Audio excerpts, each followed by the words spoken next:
ദ്വീപിനെ സാഹചര്യങ്ങളെ അതിജീവിച്ച് ദ്വീപിലൊരു തൊഴിൽ പ്രതിസന്ധി വേണ്ടവരും അതിനും ഒരു പരിഹാരം ഉണ്ടാക്കിയ ഒരാളാണ് എൻ്റെ മുന്നിലുള്ളത്. ചെറിയേറ്റ് ചെറ്റ സബീർ എന്ന സംരംഭകനാണ് എൻ്റെ മുന്നിൽ നിങ്ങളുമായിട്ട് സംസാരിക്കാൻ വേണ്ടിയിരിക്കുന്നത്. അസ്സലാമു അലൈക്കും. ലക്ഷദ്വീപ് ഒരു സാമ്പത്തിക പ്രതിസന്ധിയിലൂടെയാണ് കടന്നുകൊണ്ടത്. മക്കളെല്ലാം ജോലിക്കും വേണ്ടി നാടുകൂടെ വന്നു. അവക്ക് പറഞ്ഞു കൊടുക്കാനുള്ള വെള്ളി ഉണ്ടാക്കാനുള്ള കൂറുകാടന്. വെള്ളി ഉണ്ടാക്കാൻ ശരിക്കും ഒരു കൂറാടുണ്ട്. ഈ കൂറാട് നമ്മവിടെ പഠിപ്പിക്കാത്തയും ഇതാണ് വെള്ളി ഉണ്ടാക്കുന്ന കൂറാട്. അപ്പൊ എല്ലാവർക്കും വെള്ളി ഉണ്ടാക്കണം. വെള്ളി ഉണ്ടാക്കണമെങ്കിൽ ഒരു കൂറാടുണ്ട്. അപ്പൊ അത് അറിയണം. അപ്പൊ അത് അറിയണമെങ്കിൽ അത് നോക്കിപ്പോ നമ്മ വേറെ സ്കൂളുകളിലോ മറ്റിടത്തുള്ളോ ഇവർക്ക് പഠിപ്പിക്കലായിരിക്കും. സാധാരണ കണ്ടു തന്നെയല്ലേ. അപ്പൊ ഇത് മനസ്സിലാക്കേണ്ടതെന്നാൽ അള്ളാഹു എല്ലാവർക്കും ഓരോ കഴിവുണ്ടാക്കിയത്. പഠിച്ച ഈ ഭൂമിക്ക് ആരെ സൃഷ്ടിച്ചു വിട്ടാലും അവനതായ കഴിവുണ്ടാക്കിയാണ് ഈ ഭൂമിക്ക് വിടേണ്ടത്. അപ്പൊ ആ കഴിവ് ഓരോ ആളും തിരിച്ചറിയാൻ കഴിയണം. നന്നിൽ എന്നെ കഴിവാണുള്ളത്. ആരെന്ന് മനസ്സിലാക്കി കഴിഞ്ഞാൽ നന്ന കഴിവ് മനസ്സിലാവും. അപ്പൊ അതനുസരിച്ചിട്ട് നന്ന കഴിവ് തിരിച്ചറിഞ്ഞു കഴിഞ്ഞാൽ എന്റെ കഴിവില്ലെന്ന് മനസ്സിലാവും. അപ്പൊ നന്ന കഴിവ് അനുസരിച്ചിട്ട് അത് നമ്മളെ പലർക്കും പല പാഷൻ ഉണ്ടാകും, ഡ്രീം ഉണ്ടാകും. അത് വേറൊരു തലം. നമുക്ക് ആദ്യം ഇത് ചെയ്യണമെങ്കിൽ നമ്മളെ കഴിവ് തന്നെ തിരിച്ചറിയും. കഴിവ് തിരിച്ചറിഞ്ഞിച്ച് ആ കഴിവുള്ള ഏരിയയിൽ ആ തലത്തിൽ മാത്രം ഫോക്കസ് ചെയ്താൽ മാത്രം ആണ് അത് ഫോക്കസ് ചെയ്താൽ നിങ്ങൾക്ക് നല്ല റിസൾട്ട് ഉണ്ട് ആ വഴിയിൽ കൂടി. അത് നിങ്ങൾക്ക് എന്ത് വേണമെങ്കിലാകാം. നിങ്ങൾക്ക് ഒരു ബിസിനസ്സുകാരനാകലാം, നിങ്ങൾക്കൊരു സ്പോർട്സർ ആകലാം, ഒരു ലിറ്ററേച്ചർ ആകലാം, ഏത് തലമാണെങ്കിലും. ചിലപ്പോൾ നിങ്ങൾക്കൊരു റിഫോമർ ആകലാം. അപ്പൊ ഓരോ ഇൻഡിവിജ്വൽക്കും അയാൾക്ക് ഉതകുന്ന രീതിയിലെ കഴിവ് അവതരിച്ച് അതിന് മാത്രം ഫോക്കസ് ചെയ്യുമ്പോൾ റിസൾട്ട് ഉണ്ടാവും. ഈ റിസൾട്ടിൽ നിന്നും ഉണ്ടാകേണ്ടതാണ് തന്നെ പൈസ. അപ്പൊ നിങ്ങൾ ഒരിക്കലും പണം ഉണ്ടാക്കണമെങ്കിൽ ആരായാലും പണത്തിന് ബാക്കിൽ ഒഴിഞ്ഞാൽ പണം ഒരിക്കലും നമ്മൾ കൂടെ വരാം. കാരണം പണം നിഴൽ പോലെയാണ്. നിങ്ങൾ എത്രത്തോളം പണത്തിന് പിന്നാലെ പണം പൈസ നിങ്ങളെ ഒരിക്കലും പൈസ ശേഷി വാങ്ങലാം. അപ്പൊ നമ്മൾ ചെയ്യേണ്ടത് പൈസ ഒരു ബൈ പ്രോഡക്റ്റ് ആണ്.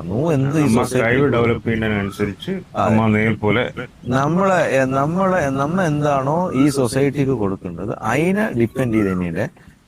അതിൽ നിന്ന് നിങ്ങൾക്ക് എണ്ണീണ്ട റിസൾട്ട് ഉണ്ട്. ആ റിസൾട്ടാണ് പൈസ. അത് നിങ്ങൾ കൂടെ വന്നോളും. അപ്പൊ പൈസ തന്നെയായിരിക്കും നിങ്ങളെ ചേച്ചി കൊണ്ടുണ്ടാവും പൈസ. നിങ്ങൾ ഒരു കാര്യം സൊസൈറ്റി കൊടുക്കുമ്പോൾ നിങ്ങളെ ചേച്ചി കൊണ്ടുണ്ടാവും പൈസ. നമ്മോട് സംഭവിക്കേണ്ട തന്നെ അവിടെ ഇപ്പൊ എത്ര കഴിവുള്ള ഒരാളാണോ പൊതുവെ ദ്വീപില് ഒരാളെ പഠിപ്പിക്കേണ്ടതിനെ വേണ്ടി സർക്കാർ ഉദ്യോഗം കിട്ടാൻ പറ്റും. അപ്പൊ ഇതിനുള്ളൊരു പ്രോബ്ലം ഉണ്ട്. മക്ക വളരേണ്ട തലങ്ങളിൽ തന്നെ മൈൻഡിലേക്ക് ഫീഡ് ചെയ്യപ്പെട്ട് ഈ ഭൂമിയിൽ ജീവിക്കണം. നമുക്കൊരു സർക്കാർ ഉദ്യോഗം വേണം അപ്പൊ ഒരാള് പഠിച്ചു വരുന്ന തലത്തിൽ നമ്മളെ മനസ്സിലുള്ള എന്താണ് നമ്മളെ ഉദ്ദേശം, നമുക്ക് എന്തെങ്കിലും ഒരു ജോലി സമ്പാദിക്കും, അതിനാസ്പദമായിട്ട് നമ്മൾ പഠിക്കും. ഇവിടെ നിങ്ങളെ കഴിവോ നിങ്ങളെ ടേസ്റ്റോ ഇവിടെ ആരും ശ്രദ്ധിക്കപ്പെടുകയില്ല. വേറെ വലിയ വലിയ സൊസൈറ്റികളിലെയും അത് ചിലപ്പോൾ അവര് വളരെ പ്രൊഫഷണലായിട്ട് മനസ്സിലാക്കാൻ കഴിയും. അപ്പൊ എല്ലാവർക്കും ഒരു കഴിവ്, ആ കഴിവ് അല്ലെങ്കിൽ അവനോ ഏത് തലത്തിലോട്ട് പോകണമെന്ന് ഒരു ഐഡിയ ഉണ്ടായില്ല. ശരിക്ക് ഇത് ഇവിടെ ചെയ്യേണ്ട ഗവൺമെന്റ് ഉദ്യോഗസ്ഥന് വേണ്ടി നമ്മൾ പഠിക്കുമ്പോൾ നമുക്ക് ഗവൺമെന്റ് ഉദ്യോഗം എന്നല്ല നമ്മളെ ഇൻകം നിർണ്ണയിക്കപ്പെട്ടു. ഈ ഇൻകം നിങ്ങൾക്ക് ഒരിക്കലും ഇപ്പൊ നിങ്ങൾ 60 വയസ്സ് വരെ ജീവിച്ച് എത്ര സമ്പാദിച്ചാലും നിങ്ങൾക്ക് ഇൻകം ക്ലിയർ ആണ്.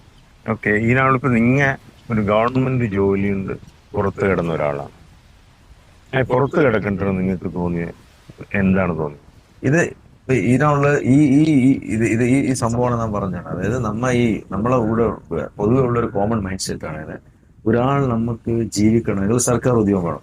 ഈ സർക്കാർ ഉദ്യോഗസ്ഥ ഒരു സൈഡ് എന്നല്ല, നമുക്ക് ഈ ഇൻകം നമ്മൾ നിർണ്ണയിക്കപ്പെട്ടു. അപ്പൊ എത്രത്തോളം ജീവിച്ച് എന്ത് തരം വർക്ക് ചെയ്താലും നിങ്ങൾക്ക് ഒരു 50,000 1 ലക്ഷമോ 1.5 ലക്ഷമോ ആ ഇൻകം നിങ്ങളിലേക്ക് വരും. നിങ്ങൾ നിർണ്ണയിക്കപ്പെട്ടോ. ഇനി നമുക്ക് ഒരു കാരണവശാലും നിങ്ങൾക്ക് ഇരട്ടി കൂട്ടാൻ കളയാം. നമ്മളിപ്പോൾ ചെയ്യുന്ന സാധാരണ ഉദ്യോഗസ്ഥർ നമ്മളിത് അനുഭവിച്ചു തന്നെ 15-20 ആണത്തേക്ക് കയ്യിൽ പൈസ തീരണം ചെന്നെ ഇത് പിന്നെ ജീവിതത്തെ ചിലവുകൾ ഒപ്പിക്കാൻ വേണ്ടി കൂട്ടിമുട്ടിപ്പോൾ ഓട്ടമുണ്ടല്ലേ. ഇതാണ് ശരിക്കും ഒരു സാധാരണക്കാരന്റെ ജീവിതം. അതിൽ എല്ലാവരും സാധാരണ എത്ര വലിയ ഉന്നത ഉദ്യോഗസ്ഥനാണെങ്കിൽ ഈ പ്രശ്നങ്ങൾ ഉള്ളിലുണ്ട്. അപ്പൊ നിനക്ക് നോക്ക് വേറെ ഓപ്ഷൻ, നമ്മൾ ബോണ്ടഡ് ആണ്. അത് നമുക്ക് ഈ ജോലി ചെയ്യണം. ഇപ്പൊ തന്നെയും ഈ 20 കഴിയുമ്പോൾ അത് ചിലവ് കുറക്കണം, അതിനെപ്പറ്റി തന്നെയാണ് അതിനെപ്പറ്റി ആലോചിച്ച് അങ്ങനെ വിലപ്പെട്ട സമയമാണ് ജീവിതത്തിലെ ഏറ്റവും വലിയ നിർണായക സമയമാണ് എനർജി ഇങ്ങനെ പോകും. അപ്പൊ ഇതിനു പകരം യഥാർത്ഥത്തിൽ ഇതിന്റെ ഒരു പുരോഗതി വരുവാണെങ്കിൽ ഒറ്റ വഴിയേ ഉള്ളൂ, നമുക്ക് ഇൻകം വർദ്ധിപ്പിക്കണം. അപ്പൊ ഇൻകം വർദ്ധിപ്പിക്കണം, ഇവിടെ ഇൻകത്തേക്ക് നോക്കാൻ കളഞ്ഞു. ഇൻകം വർദ്ധിപ്പിക്കണമെങ്കിൽ നമ്മളിലുള്ള സ്കിൽ തന്നെ നമുക്ക് സ്കില്ലുണ്ടാവണം. സ്കില്ല് കൂട്ടണം. സ്കില്ല് കൂട്ടണം കഴിഞ്ഞാൽ നിങ്ങൾക്ക് ഏത് തരം സ്കില്ലാണ് നമ്മളിലേക്ക് വേണ്ടതെന്ന് നമുക്ക് അറിയണം. അപ്പൊ നമുക്ക് തിരിച്ചറിയണം. അപ്പൊ യഥാർത്ഥത്തിൽ സർക്കാർ ഉദ്യോഗം എന്നാൽ നമുക്കൊരു ബ്ലോക്കാണ്. നമ്മളെ ആൾക്കാരുടെ പ്രൊഡക്ടിവിറ്റി ബ്ലോക്ക് ഒരു പരിധി വരെ. കാരണം നല്ല കഴിവുള്ള ആളുകൾ സർക്കാർ ഉദ്യോഗത്തിലേക്ക് പോകും. അപ്പൊ ഈ സർക്കാർ ഉദ്യോഗം നിർണ്ണയിക്കപ്പെട്ടപ്പോൾ എത്ര അധ്വാനിച്ചാൽ ഇത്രയേ കിട്ടൂ. അപ്പൊ ഓവർ 60 വയസ്സ് വരെ ഇത് ചെയ്ത് റിട്ടയർ ആകുമ്പോൾ ഒരു പെൻഷൻ എമൗണ്ട് കിട്ടും. അതുകൊണ്ട് എന്തെങ്കിലും അതാണ് ഒരു സാധാരണ ജീവിതം വരിക. അപ്പൊ ഇപ്പൊ നമ്മ അവിടെ സംഭവിച്ചിരുന്നത് സാമ്പത്തിക പ്രതിസന്ധി വരുവാനുള്ള കാരണം അത് നിങ്ങൾക്ക് കൂടിയുണ്ട്. നമ്മൾ ഡിപ്പെൻഡൻസി കൂടി. ഏത് സർക്കാർ ഉദ്യോഗസ്ഥനാണെങ്കിലും ആളുകൾ ഡിപ്പെൻഡൻസി കൂടുമ്പോൾ ഈ പ്രശ്നം അന്ന് 20,000 തീയതി വരെ നിൽക്കേണ്ടത് 15 തീയതിയാണ് ടൈറ്റ് ആയിപ്പോൾ. അപ്പൊ ഇത് തീരുവാണ് ഒറ്റ വഴി തന്നെ നമ്മളെ ഇൻകം കൂട്ടും. അപ്പൊ നമ്മ വഴി തിരിച്ചറിഞ്ഞ് ഞാൻ എന്നെയാണ് ഈ സൊസൈറ്റി കൊടുക്കേണ്ടത്, അത് തിരിച്ചറിഞ്ഞ് അതിൽ മാത്രം ഫോക്കസ് ചെയ്ത് കഴിഞ്ഞാൽ പിന്നെ നിങ്ങൾക്ക് പൈസ ഉണ്ടാകേണ്ടത് സ്വാഭാവികമാണ്. ഇതാണ് ഇതിനൊരു കൂറാണ്. ഇതാണ് നമ്മ അവിടെ അറിയാതെ പഠിക്കാതെ. വെള്ളിക്ക് വേണ്ടി വെള്ളി വഴിയിൽ ഓടേണ്ട ആവശ്യമില്ല, വെള്ളി അമ്മ തേടി വരുന്നത്. ഇവിടെ ഓപ്പോസിറ്റ്, വെള്ളി ബാക്കിൽ ഓടുമ്പോൾ വെള്ളി നിഴൽ പോലെ ആയിരിക്കും. വെള്ളി ഒരിക്കലും കുടിപ്പാൻ കളയാ, വെള്ളി നമ്മ ബാക്കിൽ വരുത്തണം. അതാണ് നിങ്ങളെ ധർമ്മം നിങ്ങൾ കൊടുക്കുക. ജീവിതത്തിൽ അപ്ലൈ ചെയ്യേണ്ടി. അതാണ് നമ്മൾ അവിടെ പഠിക്കാതെ. ഇതിനുള്ള ഏത് മിറാക്കിളല്ല, ഇത് വെരി സിമ്പിൾ. ഓക്കെ. അത് ലക്ഷദ്വീപില് നമ്മൾ അറിയേണ്ടത് തന്നെ ഒരുപാട് ബിസിനസ്സുകാരുണ്ട് പാരമ്പര്യമായിട്ട്. അവിടെ തുടർച്ചയായി പഴയ നിലവാരത്തിൽ തന്നെ തുടരേണ്ടതായിട്ട് കാണുമല്ലോ. അവിടെ നിങ്ങളും തമ്മിലുള്ള വ്യത്യാസമാണ് പുതിയ ബിസിനസ്സുകാരെന്ന് പറയുന്നത്. അതായത് ശരിക്കും നേരത്തെ നമ്മൾ ടോപ്പിക് ഡിസ്കസ് ചെയ്ത്, അതായത് ബിസിനസ് എന്നുള്ളത് നമ്മുടെ DNA യിലുള്ള കാര്യമില്ല. അന്ന് സാധാരണ ഇപ്പൊ അന്ന് നമ്മൾ അറിയേണ്ട കാലത്ത് പണ്ട് കാലങ്ങളിൽ നമ്മളോട് ഒരുപാട് ബിസിനസ്സുകാരുണ്ട്. അവർക്ക് യഥാർത്ഥത്തിൽ ബിസിനസ് അറിയുണ്ടാണ്. അവരത് ഡെവലപ്പ് ചെയ്യണം ആ സ്കില്ല്. കാരണം അവർക്ക് അവരെ എക്സ്പീരിയൻസ് കൊണ്ടും പലതും കൊണ്ടും അത് നമുക്കിപ്പോൾ ഇന്ന് അത് വേറെ തലത്തിൽ കൂടി അത് പഠിച്ചെടുക്കും. പക്ഷെ അവരുടെ അനുഭവം കൊണ്ട് അവർക്ക് ആ ബിസിനസ് എങ്ങനെ ചെയ്യണം, അവരൊരു ബിസിനസ്സുകാരന്മാർ അനുഭവമുണ്ട്. പക്ഷെ അതിനുശേഷമുള്ള തലമുറ അത് ആ രൂപത്തിൽ പഠിച്ചെടുപ്പാൻ കഴിഞ്ഞില്ലെങ്കിൽ നമുക്കത് ബിസിനസ് കണ്ടിന്യൂ പോകാം.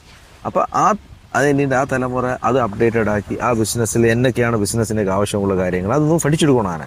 പഠിച്ചെടുക്കാത്തതുകൊണ്ട് അവർക്ക് ശേഷം ആ ബിസിനസ് ഇങ്ങനെ പോയിക്കോണം. അത് നശിച്ചെന്നില്ല. അവർക്കൊരു പ്രസൻസ് ഇല്ലാതായി പോകും. അവളെ കാലഘട്ടത്തിന് ശേഷം അവർക്ക് പിന്നീട് മക്കൾ കൂടി അത് തന്നെ ഉള്ളൂ. അല്ലാതെ അവർ ബിസിനസ്സുകാരായതുകൊണ്ട് മക്കൾക്ക് അതിൻ്റെ ഒരു എന്നെയാണ് അത് അവരെ സ്കില്ലിൽ അവരെ സ്ഥിരയിൽ അത് ഉണ്ടാവണമെന്നില്ല. അതിനുള്ള തെളിവാണിത്. അപ്പൊ ബിസിനസ് ആർക്ക് പഠിച്ചാലും ശിവാൻ കളിയും. പക്ഷേ ബിസിനസ് ശിവാനുള്ള ആളാണോ നിങ്ങൾ ഒന്ന് മനസ്സിലാക്കുക, അത്രേ ഉള്ളൂ. അത് എന്നിട്ട് എന്നുള്ള ഒരാളാണ് നിങ്ങൾ എന്ന് പറഞ്ഞിട്ട് ബിസിനസ്സുകാരനാകാം. എന്നിട്ട് നിങ്ങൾ ബിസിനസ് പഠിക്കണം, അത്രേ ഉള്ളൂ. അത് കഴിഞ്ഞാൽ അതാണ് ഇവിടെ ഇപ്പൊ കാണേണ്ടത്. നമുക്ക് സംരംഭക മനസ്സുള്ള ഒരു ദ്വീപുകാരനെ കൂടെ നിങ്ങൾക്ക് ഉപദേശമാണ് കൊടുക്കാനുള്ളത്? ഓണ്ടർപ്രണർഷിപ്പിൽ ഇപ്പൊ എല്ലാവർക്കും ബിസിനസ്സുകാരനാകാൻ താല്പര്യമുണ്ടാവും. അതിന് വെൽത്ത് ഉണ്ടാവും. അപ്പൊ എല്ലാരെയും കപ്പ് ഓഫ് ടീ ഇല്ല ബിസിനസ്. ഇനിയിപ്പോ ബിസിനസ്സിലേക്ക് ഒരാൾക്ക് ബിസിനസ് ആവണമെന്നൊരു ബിസിനസ് ആവാൻ കഴിവുള്ള ആൾക്കാരെ കൊണ്ട് ബിസിനസ്സിലേക്ക് വരാം. അവർക്ക് വരുന്നവർക്ക് നമ്മളെ അനുഭവം അവർക്ക് പറയണത് ബിസിനസ് പുറത്തുനിന്ന് കാണുമ്പോൾ ഈസി ഇല്ല, ഇത് ഒരു സ്ട്രഗിളാണ്. എന്നാലും പുറത്തുനിന്ന് കാണുമ്പോൾ നിങ്ങൾക്ക് തന്നെ ഔട്ട്പുട്ട് കാണാം, ഞാൻ എങ്ങനെ ജീവിക്കുന്നുണ്ട്, അവിടെ പോകണ്ട. പക്ഷേ സാധാരണ ഇപ്പോൾ ഒരാൾ ഒരു ജോലി എടുക്കണം, 8 മണിക്കൂർ ജോലി എടുക്കുമ്പോൾ തന്നെ ഓനിക്ക് ഭയങ്കര ടയർഡായി പോകും. 8 മണിക്കൂർ ജോലി എടുക്കുമ്പോൾ തന്നെ വലിയ ഭാരം. അങ്ങനത്തെ ഉള്ള ഒരാൾ ഒരിക്കലും കൊണ്ട് നിങ്ങളെ ജോലി നിങ്ങൾക്ക് പെർഫോം ചെയ്യാൻ കഴിയുമല്ല. നിങ്ങൾ എന്തായിക്കോട്ടെ, നിങ്ങൾക്ക് അതിനുള്ള കപ്പാസിറ്റി ഇല്ല. കപ്പാസിറ്റി ഇൻ ദ സെൻസ് നിങ്ങൾക്ക് അത് ചെയ്യുമല്ലേ. അങ്ങനെ മടിയോടുകൂടി നാം ഒരു ബിസിനസ് തുടങ്ങിയിട്ട് നാം എളുപ്പത്തിൽ കൂടി നാം ഒരു ഓവർനൈറ്റിൽ മില്യണറാകും എന്ന് ചിന്തിച്ച് വരികയാണെങ്കിൽ 100% വരരുത്. വന്നാൽ നിങ്ങളുടെ ലൈഫ് എല്ലാം കൂടി പോയി തീരും. ബിസിനസ് സ്ട്രഗിളാണ്. ബിസിനസ്സിനകത്ത് ഒരുപാട് കാണാത്ത ഘടകങ്ങൾ ഇതിനകത്തുണ്ട്. നിങ്ങൾ ചിലപ്പോൾ 8 മണിക്കൂർ വർക്ക് ചെയ്യുക, ചിലപ്പോൾ 14 മണിക്കൂർ വർക്ക് ചെയ്യേണ്ടി വരും, ചിലപ്പോൾ 18 മണിക്കൂർ വർക്ക് ചെയ്യേണ്ടി വരും, ചിലപ്പോൾ നിങ്ങളെ ആൾക്കാർ സ്വീകരിക്കേണ്ടയും അക്സെപ്റ്റ് ചെയ്യുന്ന ഒരുപാട് ഘടകങ്ങൾ നിങ്ങൾ കോംപ്രമൈസ് ചെയ്യേണ്ടത്. നിങ്ങളുടെ ഫാമിലി ലൈഫിനെ എഫക്ട് ചെയ്യും, പലതിനെ എഫക്ട് ചെയ്യും. പക്ഷേ അൾട്ടിമേറ്റ്ലി നിങ്ങൾ ജയിക്കും. അത്ര വരെ നിങ്ങൾ സ്ട്രഗിൾ ചെയ്ത് പോകണം. ഇത് ഈസി ആയിട്ട് പലരും കാണും, നമ്മൾ പുറം കണ്ടിട്ട് ഭയങ്കര ഈസിയാണ്. അത് വേറെ ഒരു ജോലി പോലെയില്ല. വേറെ ഒരു ജോലി ഇപ്പോൾ വേറെ എന്തെങ്കിലും ഒരു റിസ്ക് എടുക്കാത്ത ഒരാളെ സംബന്ധിച്ചിടത്തോളം ഒരു ജോലി ഒരു സിമ്പിളായിട്ടുള്ള ജോലി ചെയ്യലാണ് ഇപ്പം. കാരണം ഓനൊരു ഇൻകം കിട്ടും, അത് മതി, അതനുസരിച്ച് ജീവിച്ചു പോകും. റിസ്ക് എടുക്കാനും നമുക്ക് എന്നെ ചലഞ്ച് വന്നാലും ഫേസ് ചെയ്യാൻ കഴിയുന്നത് മാത്രമാണ് ബിസിനസ് പരങ്ങൾ. ഇത് നല്ല അനുഭവം കൊണ്ടാണ്. പുറത്ത് കാണുന്നു. ഇപ്പോൾ പണ്ട് സർക്കാർ ജീവിതത്തിൽ പലപ്പോഴും പോയിരിക്കും, അന്ന് നോക്കണതൊക്കെ പ്രശ്നമുണ്ടാ, കുഞ്ഞുകുട്ടി പരാതിയാണെങ്കിലും നിന്ന് പോകണ്ടേ. പക്ഷെ ഇപ്പൊ നമുക്ക് റിസ്കുകളെന്ന് വെച്ചാൽ അത് അത് എങ്ങനെ മാനേജ് ചെയ്യാനുള്ള രീതി പഠിച്ചു കഴിഞ്ഞാൽ മാനേജ് ചെയ്യാൻ കഴിയും. ഇതാണ് ഇതിനെ കൂടപ്പുറപ്പാണ്. ഇത് മെയിനായിട്ട് ഇപ്പോൾ സംഭവം ഉള്ളിലുള്ള ജന്മവാസന അല്ലെങ്കിൽ അള്ളാഹു തന്നെ കൈവിലേക്ക് കണക്ട് ചെയ്തുകൊണ്ടൊരു ബിസിനസ് ചെയ്യേണ്ടെന്നുണ്ടെങ്കിൽ അതൊരു ആസ്വാദ്യകരമായ ഒരു സംഭവമായിട്ട് മാറുന്നില്ലേ? നമ്മ ഉള്ളിലുള്ളൊരു ടേസ്റ്റ് അതിനനുസരിച്ച് അത് ആസ്വദിച്ച് അത് ബിസിനസ്സുമായിട്ട് കണക്ട് ചെയ്ത് കൊണ്ടുപോകേണ്ടിയെന്നുണ്ടെങ്കിൽ അത് ഇതിനാണ് ഏറ്റവും ഇമ്പോർട്ടൻറ്റ് പോയിന്റ് ആണ്. അതായത് നമ്മ ഇപ്പൊ നല്ല കേസിൽ നാ ഇപ്പൊ ഒരു ബിസിനസ് ചെയ്യുമ്പോൾ ഒരിക്കലും നാക്ക് എന്നെ എനർജി ഒന്നും ഡ്രെയിൻ ചെയ്യുമല്ലേ. കാരണം എന്നല്ല നന്ന വഴി ഇതാണെന്ന് മനസ്സിലാവുമ്പോൾ നാക്കിപ്പോൾ ഒരു 14 മണിക്കൂർ വർക്ക് ചെയ്യാലും 18 മണിക്കൂർ വർക്ക് ചെയ്യാലും എന്നെ സംബന്ധിച്ചിടത്തോളം ഒരു ഒരു ഒരു ഒരു എനർജി ഒരു ലോസും ഫീൽ ചെയ്യുമല്ല. അതേസമയം നമ്മൾ മറ്റൊരു ജോലിയാണെങ്കിൽ നമുക്കൊരു 8 മണിക്കൂർ 9 മണിക്കൂർ വർക്ക് ചെയ്യാൻ നമുക്ക് വിരസത തോന്നുന്നുണ്ട് ആ ദിവസം. ഇപ്പൊ ബിസിനസ്സിൽ നാക്കത് തോന്നില്ല. നമ്മുടെ വഴി ഇതെന്ന് പറഞ്ഞാൽ നിങ്ങൾ ചൊല്ലിയ പോലെ നേരത്തെ ചൊല്ലിയ പോലെ നിങ്ങൾ ഇപ്പൊ നിങ്ങൾക്ക് എഴുത്തെഴുതുമ്പോൾ നിങ്ങൾക്ക് വിരസത തോന്നും, നിങ്ങൾ മണിക്കൂറുകളോളം ഇരിക്കും. അതുപോലെയാണ് ബിസിനസ്. അതായത് നമ്മളെ ഈ മറ്റേ വർക്ക് ബിക്കം വർഷിപ്പ് എന്നുള്ളൊരു അതുപോലത്തെ ഒരു ഫീൽ നോക്കുന്നുണ്ട്. അത് നോക്ക് എത്ര വർക്ക് ചെയ്യാലും നമ്മളെ സംബന്ധിച്ചിടത്തോളം ഒരു തരത്തിലുള്ള എനർജി ഡ്രെയിൻ ചെയ്യുക. അപ്പൊ അത് ഒരു ഇമ്പോർട്ടൻ്റ്, അത് നമ്മൾ ഫീൽ ചെയ്യേണ്ടതാണ്. അപ്പൊ അത് ഒരു സക്സസിലേക്ക് വേണ്ട ഒരു ഘടകമാണ്. മനസ്സിലാവും, ആസ്വദിച്ച് ചെയ്യുക. നമ്മൾ ആസ്വദിച്ചു അതേപോലെ നിങ്ങൾ വേറൊരു ജോലിയാണ് അത് ആസ്വദിക്കാൻ കളയാം. നിങ്ങൾ അതിലെപ്പോഴും ഇതിൽ പുറത്ത് കിടക്കുക, അതിൽ ടൈം ഫിനിഷ് ചെയ്യുക. നമ്മൾ ടൈം ഓറിയന്റഡ് ആയി പോകും. ഇവിടെ നമ്മൾ എപ്പോഴും ഒരു റിസൾട്ട്, അതല്ല നമുക്ക് ആ വർക്കിനെ അത് നമ്മൾ ഓരോ മൊമെന്റും എൻജോയ് ചെയ്യും. ഇപ്പൊ നമ്മൾ ഈ ചലഞ്ചസ് അല്ലെ, റിസ്ക്, ഈ ഒരുപാട് ബിസിനസ്സിൽ എപ്പോഴും ഡേ ടു ഡേ ചലഞ്ചസ് ഉണ്ടാവും. ഈ ചലഞ്ചസ് മാനേജ് ചെയ്യൽ ഇതെല്ലാം നിങ്ങൾ യൂസ്ഡ് ആയിപ്പോൾ നമ്മ അതിനുള്ളൊരു ത്രില്ല് ഉണ്ടാവും. അത് നമ്മ അത് അറിയാതെ നമ്മളിലേക്ക് വന്നു പരിഹരിക്കപ്പെടാം. മറ്റേ നിങ്ങൾ ജോലി വിടാൻ മുന്നേ ഒരു പോലീസുകാരനാണ്, ലക്ഷദ്വീപിലൊരു സാധാ പോലീസുകാരൻ. ഇങ്ങനൊരു നല്ല പോലീസുകാരനാണ് ഞാൻ. നീ എന്നെ കൂടെ അങ്ങനെ കേട്ടു. ശരിക്ക് നാക്ക് നല്ല വിലയിരുത്തുമ്പോൾ അവർ നല്ല പോലീസുകാരനായിരുന്നില്ല. കാരണം അതുകൊണ്ടാണ് നാം അതിൽ കണ്ടിന്യൂ ചെയ്യാത്തത്. പോലീസ് എന്നെ സംബന്ധിച്ചിടത്തോളം എല്ലാം ഉണ്ടാക്കിയത് അവിടെ നിന്നാണ്. അതല്ല നാക്കൊരു ഐഡന്റിറ്റി ഉണ്ടാക്കി നാക്ക് ഈ ലോകത്തെ പറ്റി മനസ്സിലാക്കാൻ കഴിയണ്ടേ. നാം ബൈ ചോയ്സ് ആയതല്ല, ബൈ ചാൻസ് അല്ല ആയത്. പക്ഷെ നാക്ക് തിരിച്ചറിഞ്ഞു ഇതെല്ലാം നന്നാ കപ്പ് ഓഫ് ടീ എന്ന്. കാരണം അതുകൊണ്ട് അതിൽ കൂടുതൽ നിന്ന് നാക്ക് പ്രത്യേകിച്ച് ഒന്നും ചെയ്യാനില്ല, സാധാരണ എല്ലാവരെ പോലെ ആയി മാറും എന്ന് മനസ്സിലാക്കാൻ കാലത്തും നാ ഈ ഡിസിഷൻ എടുക്കുക. പക്ഷെ ഇങ്ങനെ കേട്ട ചോദ്യത്തും ശരിക്കും നാം കേട്ടാൽ നാ ഒരു നല്ല പോലീസുകാരനായിരുന്നില്ല എന്നാണ് നല്ല ഒബ്സർവേഷൻ. പലരും തന്നെ കൊടുക്കുന്നത് അന്ന് ക്രിയേറ്റീവായിട്ട് പലരും ഘടകങ്ങൾ അന്ന് ചെയ്തിട്ടുണ്ട് പലതും പക്ഷെ അതെല്ലാം ഉണ്ടെങ്കിലും നമുക്ക് കേട്ട് കഴിഞ്ഞാൽ കോമൺലി കാരണം അത് എന്നതായിരുന്നില്ല. നിങ്ങൾ ഒരു ബുക്ക് എഴുതിയ ആളാണോ? ഒരു സാഹിത്യകൃതി അല്ലാന്നുണ്ടെങ്കിൽ ഒരു പുസ്തകം എന്നുള്ള രീതിയിൽ പുറത്തിറക്കിയ ഒരാളാണ്. എന്തായിരുന്നു ആ സംഭവമായിട്ട് ബന്ധപ്പെട്ട് നിങ്ങളുടെ ജീവിതത്തിലുണ്ടായ മാറ്റം? അത് അന്ന് സാറിന് അന്ന് പുസ്തകങ്ങൾ തന്നെ കൂടെ തന്നെ ഒരു പാർട്ട്ണർ ഉണ്ടായിരുന്നു. അയാൾ ഇപ്പോഴും പുള്ളി ഇപ്പോഴും പോലീസിലുണ്ട്. ഓങ്ങാണ് തന്നെ ജീവിതത്തിലെ ഒരു നിർണായക സ്റ്റെപ്പ്. ഞാൻ ഓനെ മീറ്റ് ചെയ്യണം ലൈഫിൽ ഒരു ചേഞ്ച് ഉണ്ടാക്കിയത്. അപ്പൊ അങ്ങനെ അപ്പൊ ഇത് ആക്ച്വലി അന്ന് ആ പുസ്തകം എഴുതാനുള്ള കാരണം ഞാൻ ഒരു എഴുത്തുകാരനോ അല്ലെങ്കിൽ കലാകാരനോ അങ്ങനെയല്ല. എന്നെ സംബന്ധിച്ചു അന്ന് ഒരു പ്രശ്നം കണ്ടെത്തി. അന്ന് നമ്മ ഈ ആളുകളിൽ നമ്മളെ ഉദ്യോഗസ്ഥന്മാരില് എന്നെ നമുക്ക് ഈ സംഭവമായിട്ട് ബന്ധപ്പെട്ട ഒരു റെഫറൻസിന് അതൊരു അപര്യാപ്തത ഉള്ള സമയമാണ്. അപ്പൊ നോക്കണത്തേക്ക് ഒരു ക്രിയേറ്റീവ് സെൻസിൽ നമുക്ക് ഇതൊന്നും ഉണ്ടാക്കിയെടുക്കണം. കാരണം അത് ആളുകളിലേക്ക് നമ്മളെ സഹപ്രവർത്തകർക്ക് ഇത് ഗുണം ചെയ്യും. അങ്ങനെയായിരുന്നു ഈ പുസ്തകം ഉണ്ടാക്കിയെടുത്തത്. യഥാർത്ഥത്തിൽ അതിനകത്ത് നാ ഒരു കലാകാരനോ അല്ലെങ്കിൽ എഴുത്തുകാരോ നിങ്ങൾ കൂടി അതൊന്നുമില്ല. നാ ഒരു സംരംഭം ഉണ്ടാക്കി അത് സക്സസ് ആക്കി. അതിനുള്ള ഈ സംഭവത്തിൽ ഇപ്പൊ ഒരു പുസ്തകം ഇറക്കി ലക്ഷദ്വീപിൽ ഇപ്പൊ ഇങ്ങനെ കടലിൽ ഒറ്റപ്പെട്ട് കിടക്കേണ്ട ദ്വീപുകളാണ് ലക്ഷദ്വീപുകളെന്നുണ്ട്. ഇവിടെ ഒരു ഗ്രന്ഥം പബ്ലിഷ് ചെയ്ത് കൊണ്ട് വിറ്റ് ഒരു വലിയ സാമ്പത്തിക സ്ഥിതി ഉണ്ടാക്കുക എന്നുള്ളത് ഭയങ്കര അങ്ങനെ അനുഭവിക്കേണ്ട ഒരു സംഭവമാണ്. പക്ഷെ അത് വിജയിപ്പിക്കാൻ കഴിയുമെന്ന് തന്നെ ഉള്ളിൽ ഫീലുണ്ട്. പക്ഷെ എന്നെയുണ്ട് ഈ സംഭവം ഇറക്കി സക്സസ് ആക്കിയ ഒരാളാണ്. ഒരു സംരംഭം എന്നുള്ള രീതിയിൽ അതിനെ സക്സസ് ആക്കിയ ആളാണ്. അപ്പൊ ആ പ്രസാദക സംഭവത്തിൽ കാരണം പ്രസാദകൻ എന്നുള്ള രീതിയിൽ വേണ്ട സമയത്ത് അതെങ്ങനെയാണ് നിങ്ങളുടെ ജീവിതത്തിൽ അനുഭവമായിട്ട് മാറിയത്?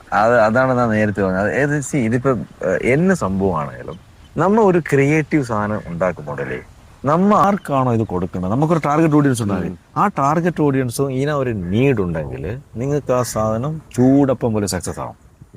നമ്മളെ ഒരു പാഷന് പിന്നാലെ പോയി ഒരു ക്രിയേറ്റീവ് സാധനം കൊണ്ടുവരുമ്പോൾ നിങ്ങളെ സൊസൈറ്റിക്ക് അതിന് ആവശ്യകത ഇല്ലെങ്കിൽ നിങ്ങൾ സ്ട്രഗിൾ ചെയ്യേണ്ടി വരും. അത് എന്നെ സംബന്ധിച്ചിടത്തോളം ഇത് അപ്പോൾ ഉള്ളൊരു നീഡായിരുന്നു. ഇത് അന്നുണ്ടാക്കിയ ആ ഒരു പുസ്തകം അന്ന് ആ സൊസൈറ്റിക്ക് വേണമെന്നാണ്. അപ്പോൾ അതുകൊണ്ട് അത് മൂവ് ചെയ്ത് പോയിപ്പം അതിനകത്ത് അതിനൊരു കൊമേഴ്ഷ്യലൈസ് ചെയ്തില്ല. ആ സംരംഭക മെത്തേഡിലാണ് അതിനെ ഒരു സംരംഭമാക്കി മാറ്റിയത്. ഇത് ഇന്ന ആളുകളൊക്കെ എത്ര ഇതൊക്കെ അപ്പോൾ അവരെ സംബന്ധിച്ചിടത്തോളം നമ്മൾ അന്നത്തെ കേസിലെല്ലാം ഇങ്ങനെ വിളിച്ചുകൊണ്ട് നിങ്ങൾക്ക് അതായ നിങ്ങൾക്ക് എന്തെങ്കിലും ദ്വീപിലുണ്ടായിട്ടാണ് ബുക്ക് ഇങ്ങനെ വിളിച്ചുകൊണ്ടുണ്ട് നിങ്ങൾക്ക് അത് എത്തിക്കോണം, ഞങ്ങൾക്ക് ആ സാധനം കൊണ്ടുപോകുള്ള ലോജിസ്റ്റിക് എല്ലാം ചെയ്ത് തന്നെ നമ്മൾ ആൾക്കാരാണ്. കാരണം അതിനെ നീഡിയ ആൾക്കാർ, അത് നീഷ് മാർക്കറ്റാണ്, ആ ആളുകൾക്ക് ഇത് വേണം.